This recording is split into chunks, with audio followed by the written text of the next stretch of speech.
Now that Dr. Francis Collins has announced his retirement, what needs to be done at the National Institutes of Health? For the animals, for the good of the country. Next on the PETA Podcast.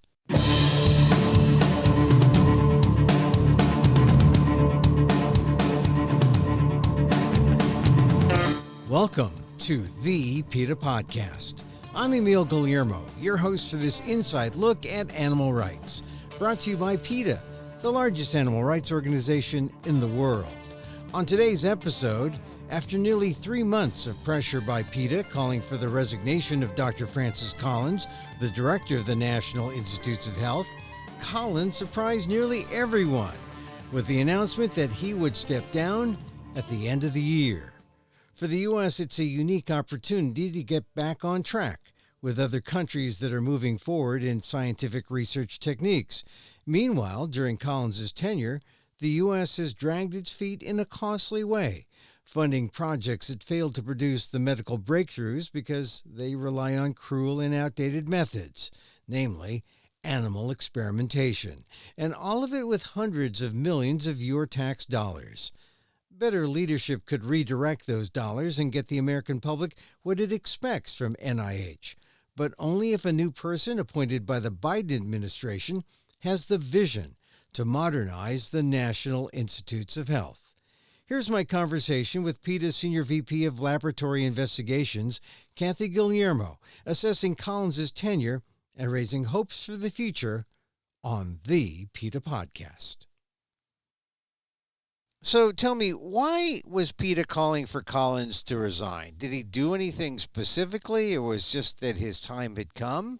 Why were you calling for Francis Collins to resign? Collins is the director of the National Institutes of Health, or NIH, which is our nation's foremost medical research authority. It has this lofty goal of seeking scientific knowledge to enhance health, lengthen life, and reduce illness and disability. But what we saw year after year after year was that Francis Collins had failed in this mission, that he squandered billions of dollars in taxpayer money, and he refused to get behind the kind of research that is going to help us find cures and treatments for human beings. And this is mostly because of his reliance on the use of animals in experiments. So tell me again the significance of NIH and how this can have such an overarching impact on all the science in America, and why it's significant that someone like Collins be not necessarily progressive, but be open-minded to the best possible science. Well, progressive would be good because he's in the dark ages at this point. They do research inside their own walls, inside NIH laboratories, and they fund most of the research that goes on in universities around this country. They have a research budget of about $41 billion in 2020, and half of that went to support experiments on animals, even though we know that 90% of the time, experiments on animals don't lead to treatments for human beings. So we have this tremendous failure rate of finding vaccines, of finding treatments, of finding cures. And he continues to spend money in the way that has failed, even though he himself has acknowledged it's a problem. They've known about this at NIH since 2008. I mean, they've known about this for years. And, 2008, that's 13 years they've known about this, around the same time as the reign of Francis Collins. And even Francis Collins acknowledged himself that the kind of science that they do at NIH with experimentation on animals does not work or does not lead to the kind of science that the United States should be backing and should be producing. So what happened? It appears to me that he has decided to keep himself popular rather than be a leader. Because if you look back at his history at NIH, he was appointed by President Obama in 2009. By 2011, he was making very strong statements about the failure of animal research to lead us where we want to go. And, in fact, he said patients suffering from debilitating and life-threatening diseases do not have the luxury to wait the 13 years it currently takes to translate new scientific discoveries into treatments that could save or improve the quality of their lives. So what he's talking about here is the fact that it takes approximately 13 years to bring a drug from the point where they begin testing on animals to the market. And it costs more than $1 billion. And the reason is that when they develop these medications in animals, when they then get them to human beings, they fail 95% of the time. Now, that was the statistic that Francis Collins was quoting in 2011. The statistic today in 2021 of the failure of drugs that have been developed in animals to work in human beings is 95%. We have made no progress, even though Collins himself has said we have a real problem here. We have a problem because we don't know how to get these things from working in animals to working in human beings. And I think part of the issue with him, in addition to the very political issue of trying to remain popular among the animal experimenters that NIH funds, is that he keeps trying to make the so-called animal model work. And I think we just have to come to terms with the fact, well, when I say we, I mean NIH needs to come to terms with the fact that you're not going to use an animal to model a human being. It hasn't worked. It doesn't work now. And in the most recent strategic plan that NIH put together, they acknowledged, and I'm quoting here, animal models often fail to provide good ways to mimic disease or predict how drugs will work in humans.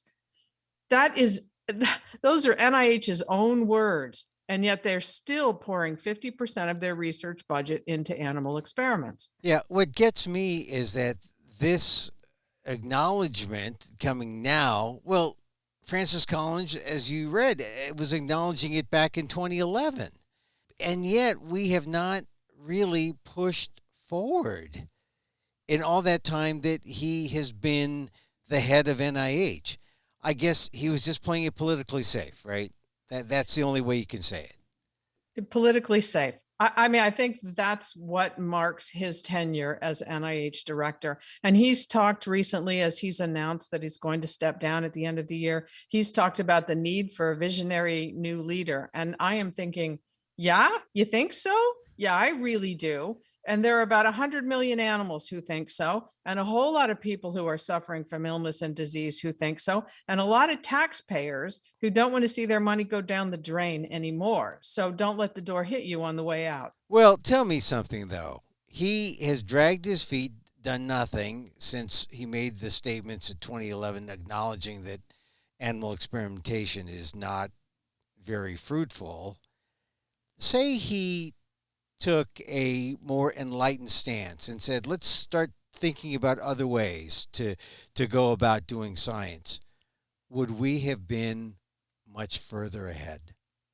Oh, there's no question. There's no question. And in fact, what I hear from people on the inside of NIH who are too worried to speak publicly about this, but what I hear from people inside Francis Collins' own agency is that the United States is at risk of falling behind other nations scientifically. We could lose our place as the leader of the scientific world because of our reliance on a failed paradigm. And the failed paradigm is the use of animals in experimentation. You mean to say that other countries, other nations are not doing what the United States is doing? In other nations, there has been an acknowledgement of the failure of animal experiments to get us where we need to go. And of course, we're not talking about the ethics here, which is how PETA got involved in this in the first place. It's ethically wrong to use animals no matter what. But what we're starting to see now is scientists around the world acknowledging what their own science shows, which is that if we're going to continue to use animals, we're going to continue to beat our heads against the wall. I talked about that 95% failure rate. Well, if you look at certain areas of research, if you look, for example, at sepsis research or stroke research, it has a 100% failure rate. If Francis Collins is dragging his feet for political reasons, it doesn't help the United States, does it? I think it harms us. We not only lose our position in the world as a scientific and a research leader, but we don't reap the benefits that the kind of research, the more modern, human relevant, cutting edge research would bring us in terms of treatments and vaccines and cures. So it's kind of a wasted moment in time if we've used the tenure of Collins to just sort of run in place essentially. If it were only running in place, that would be one thing. But in addition to losing whatever scientific or medical breakthroughs we could make, we have ground through millions and millions of animals. And we have seen our tax funds go to experiments like those of Elizabeth Murray, who for 30 years has been damaging the brains of monkeys and then frightening them with plastic snakes and spiders, or to drug addiction studies, or to studies that try to figure out what monkeys think about advertisements of Nike. I mean, this has been a misery, a deeply felt, horrific, miserable time for all the animals who are the victims of this research, in addition to the loss of the scientific progress.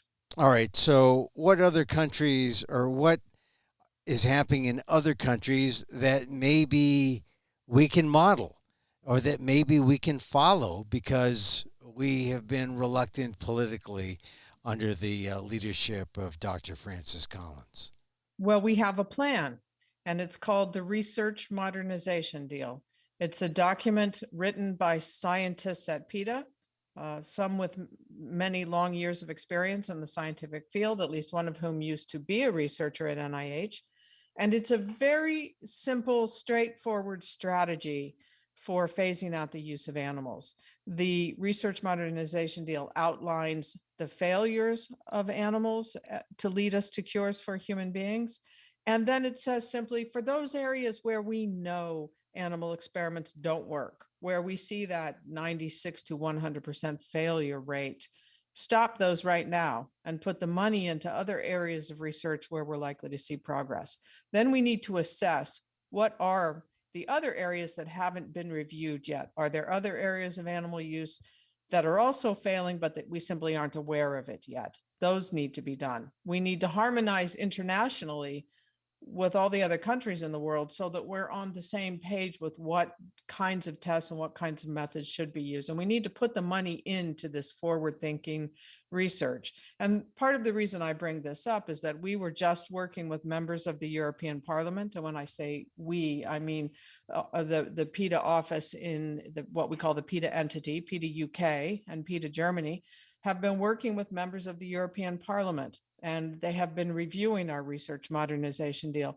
And just last month, the members of Parliament voted overwhelmingly to direct the European Commission to come up with a plan to phase out the use of animals and put the money instead toward better methods. And this came after reviewing our plan. And we stand ready to offer this plan to Congress, to NIH.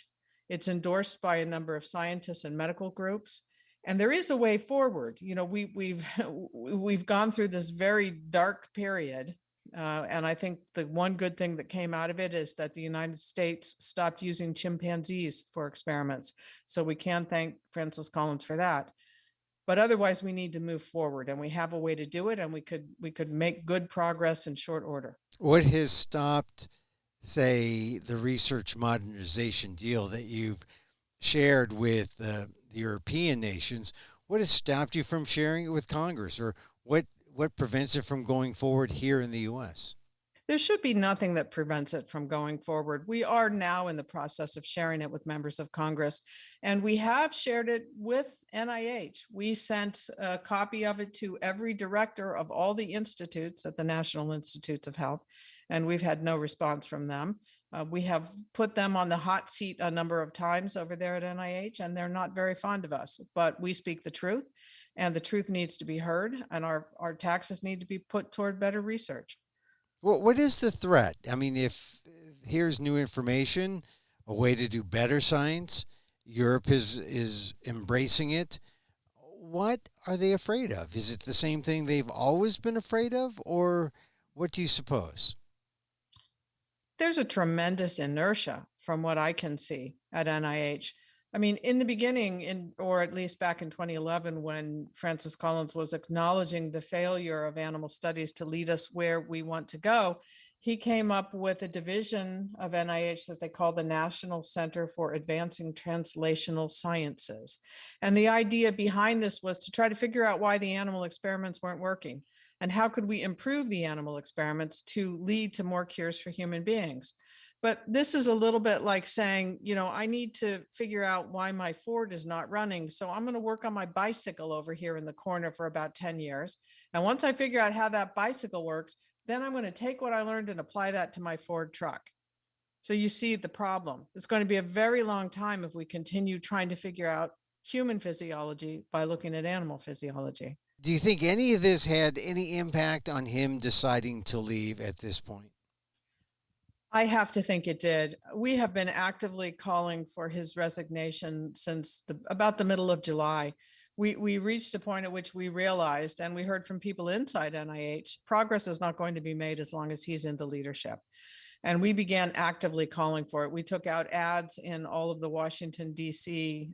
Media markets, in the publications in DC. We protested. We, in fact, protested in front of Dr. Collins's house and asked for him to resign. So we have been very actively seeking his resignation. We had an opinion piece that was published in the Miami Herald with the headline, "Fire Health Institute's leader, animal experimentation is cruel and fails to help human beings." So we have been very loud with what the issue is here. And I have to think, based on what he has said over the years, especially back in 2011, that he's got to acknowledge that he's not the person with the vision here. He's been sort of under attack on a number of fronts.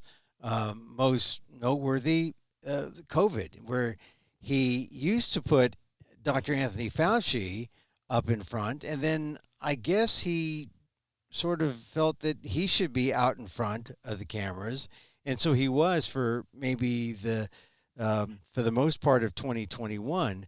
But that means you got to catch some flack. And do you think that taste of the political pressure got to him a little bit? And do you think, or what way do you think COVID played in his decision to step down, you think? Very difficult to say. I'm sure that there have been other issues that have influenced this, perhaps the expose in the Washington Post that NIH was funding so-called gain of function research at the Wuhan laboratory in China, where some people suspect the virus came from, the COVID virus came from. But I would also think that it might be embarrassing for NIH to know that the vaccines that were developed did not come out of NIH. They came out of industry, or they came out of private research institutes. They didn't come from government funded work. Now, of course, NIH put a lot of money into them afterwards, once we were on the path to getting those vaccines out to the public, but they didn't originate there. And if you look at the laboratories that are supposed to be providing us with vaccines, that would be the 7 national primate research centers, the federally funded laboratories containing thousands and thousands of monkeys, where they have been searching for or trying to develop vaccines for tuberculosis, for Zika, for SARS, for Ebola virus. And how many vaccines do we have for those things? We have 0 vaccines on the market for HIV as well.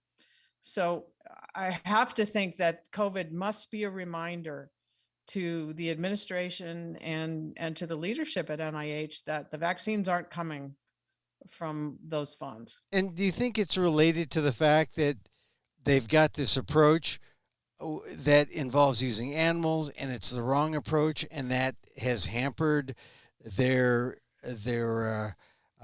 ability to get out the kind of science that America in the 21st century needs? That's exactly what we're saying. That's the premise of the research modernization deal. That was the reason we asked for Francis Collins to resign, because they don't seem to be able to acknowledge that if they want to move beyond the failure, they have to get rid of what's causing it. All right, one last question, and that is, he's gone, or will be. Now, how hard will it be to name the right kind of person to the role of head of NIH? It is so important that President Biden look very carefully and consider all that we've said. We have been in touch with the White House. and with the Office of Science and Technology. And in fact, this very day that this podcast will broadcast, we will be out in front of the White House with some very large blow-up dinosaurs to illustrate the fact that we need to move out of Stone Age science and into the modern era, because it is so very important that the person who comes in to take Colin's place is aware of the failure of the animal studies and is aware of what needs to be done to lead us forward. It's absolutely crucial that the president appoints someone who doesn't have the same mindset. Does it mean making sure that person is not aligned with, say, big pharma or science, the traditionalists in science? Well, not necessarily. I think there are people within the pharmaceutical industry who agree with us and who have no particular interest in keeping animal experimentation going if it doesn't work. A lot of what they do, they're required to do by the FDA. And so that is why we have signed on to support the FDA Modernization Act, a new bill just introduced in the Senate by Senator Cory Booker and Senator Rand Paul. It's a bipartisan supported bill that would give the FDA the authority to approve medications and vaccines without animal testing first. So there are forward-thinking people in all areas of science. The trick is to find one of them. Do you think it's going to be very long before a replacement is named? And do you think that America is hurt the longer the search for a replacement for Dr. Collins goes on?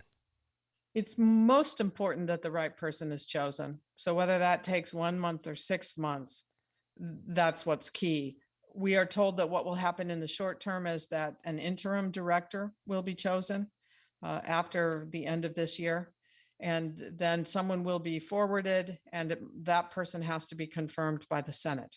Any names that you might want to float as a PETA preferred person, or people who should be at least on a list of people who do recognize that there's a better way to do science in the 21st century? No, I wouldn't dare to do that. I certainly have some thoughts that I'll keep to myself since I'm not in the White House, but there are plenty of people to choose from who would do an excellent job and who would lead us where we need to go and who wouldn't be nervous about saying no to the people who experiment on animals. And that's what we saw over and over again, that the allegiance was to the people who seem to be most interested in getting funding so they can get papers published, not in producing results that are going to help Americans. And so what should happen next in terms of what activists who are listening, what people who are PETA supporters, what they can do?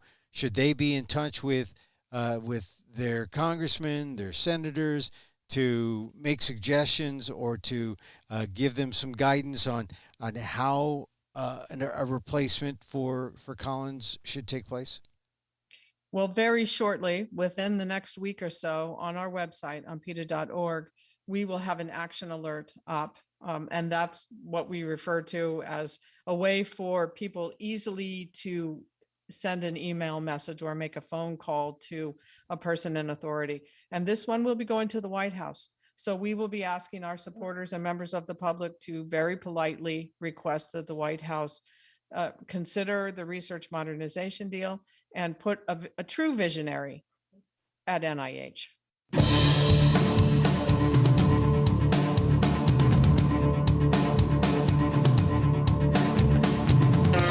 Kathy Guillermo, PETA Senior VP of Laboratory Investigations, assessing the tenure of Dr. Francis Collins. He's announced he's leaving at the end of the year, and raising hopes for the future now at the National Institutes of Health. It's an opportunity for the Biden administration to overhaul and modernize the way they do things there. Go to PETA.org on how you can take action. NIH is into everything. Check out PETA Podcast number 184, when PETA first explained why Collins must resign. And check out PETA Podcast 192 on the Wanpersey investigation, where the Washington National Primate Research Center was exposed for breaking laws, the deaths of monkeys, and the public health risks of valley fever, among other diseases, posed by Wamperse's breeding facility in Arizona. It's well funded by NIH, and it shouldn't be. Check out podcast number 192.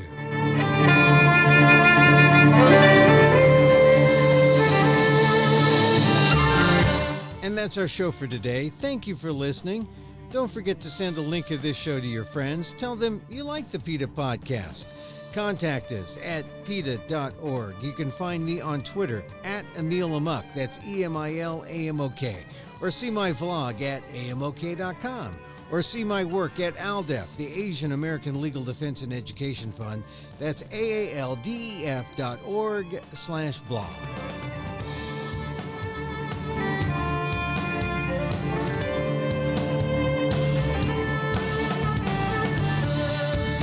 Once again, thank you for listening. Check out all our episodes on your favorite podcast app or on Apple Podcasts, where you can subscribe as well as rate and review the show. It helps get the word out about the issues you care about. Our music is provided by Carbonworks. Check them out on YouTube. And join us again next time for more insight into animal rights and the fight for a cruelty-free world on the PETA Podcast. I'm Emil Guillermo.